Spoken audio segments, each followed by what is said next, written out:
Joe Biden and the biased press ignoring revelations about his climate witch doctor, John Kerry. But our enemies and allies, they are paying attention. Joining me now, former senior advisor in the Trump and Bush administrations, former State Department official and Newsmax contributor, Christian Whiten. We also welcome Bitcoin Foundation chairman and 2020 presidential candidate, Brock Pierce. Christian, we'll start with you. Leaked tape alleges that John Kerry leaked sensitive information about Israel and secret operations to the #1 state sponsor of terrorism, Iran. Now, Kerry has a long history dating back to the Obama era of being in the terrorists' corner. If this is true, what's your take, or what should be the takeaway from Americans on these revelations?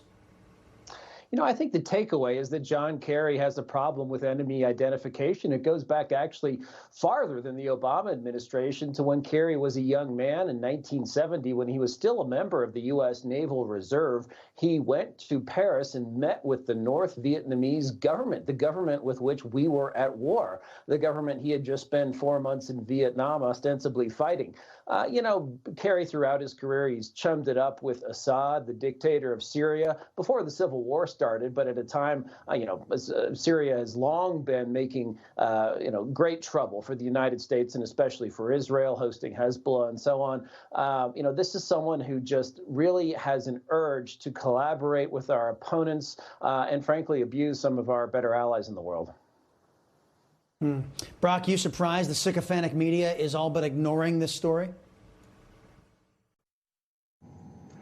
Well, I think we all are concerned with the state of media and censorship these days. So, no, I'm not surprised. And, I hope that, we're all paying as much attention as we possibly can. Everything matters right now. Yeah, indeed. And Christian, I want to get your take on what you expect to hear tonight in the State of the Union / address of the joint session of Congress. You think Mr. Biden is going to bring up China tonight at all? You know, it would surprise me if he does, because, frankly, the administration has been kind of AWOL on China. Now, they tried to reassure our allies in the Pacific, Japan, South Korea, by sending the Secretary of State and Secretary of Defense out there on their first trip. But they sat on their hands while Chinese diplomats accused the United States of being racist. That's, of course, not true. But I think that this administration thinks it is true. The administration is supposed to be doing some big review of China policy that began in February. We haven't really seen anything out of that. And a lot of people think that the administration is going to go weak on China in order to get a climate deal negotiated by our boy, John Kerry. So tonight, I think you'll see, frankly, a lot more about achieving domestic equity, supposed American institutional racism, and how they're going to spend more and more of the money that we don't have. Absolutely, yeah. America sucks. America sucks. That's pretty much standard Democrat fare.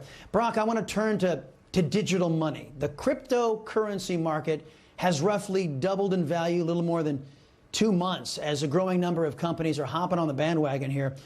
Do me a favor, just give the folks out there who are maybe not really familiar with cryptocurrency, give us a cryptocurrency 101 to some folks out there, but also let investors know what Biden's calls for tax hikes are going to do to their investments into cryptocurrency.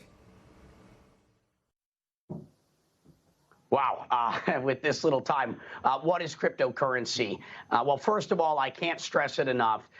Technology is changing the world. It's impacted all of our lives, all of our businesses, and all of our institutions, and will only continue to do more so. And so I encourage you to learn all that you can. At its core, Bitcoin and many of the cryptocurrencies are scarce digital assets that are deflationary, stores of value potentially as a hedge against things like inflation. Clearly, Bitcoin broke the buck 10 years ago, first time breaking $1, hitting $63,000 a month ago at about. Oh, did we? You know what? There's technology for you. I think we just lost Brock Pierce. So there you go, folks. Technology. We're gonna get him back on because. Did we get him back on? Okay, yeah, Brock. We lost you for a second there. Technology as it is. I only got about 60 seconds left anyway. Just give us a basic primer on cryptocurrency, and then we'll leave it there. Well, basic primer is we're living through the fourth industrial revolution, and technology is changing the world. The future is going to happen to you, with you. I encourage you to get involved. These are scarce digital assets that many perceive as a hedge against inflation, limited supply, scarcity. Think of it as digital gold. I strongly encourage you to go learn more. Trillions of dollars of value has been created, more wealth in a short period of time than anything else in the history of the world.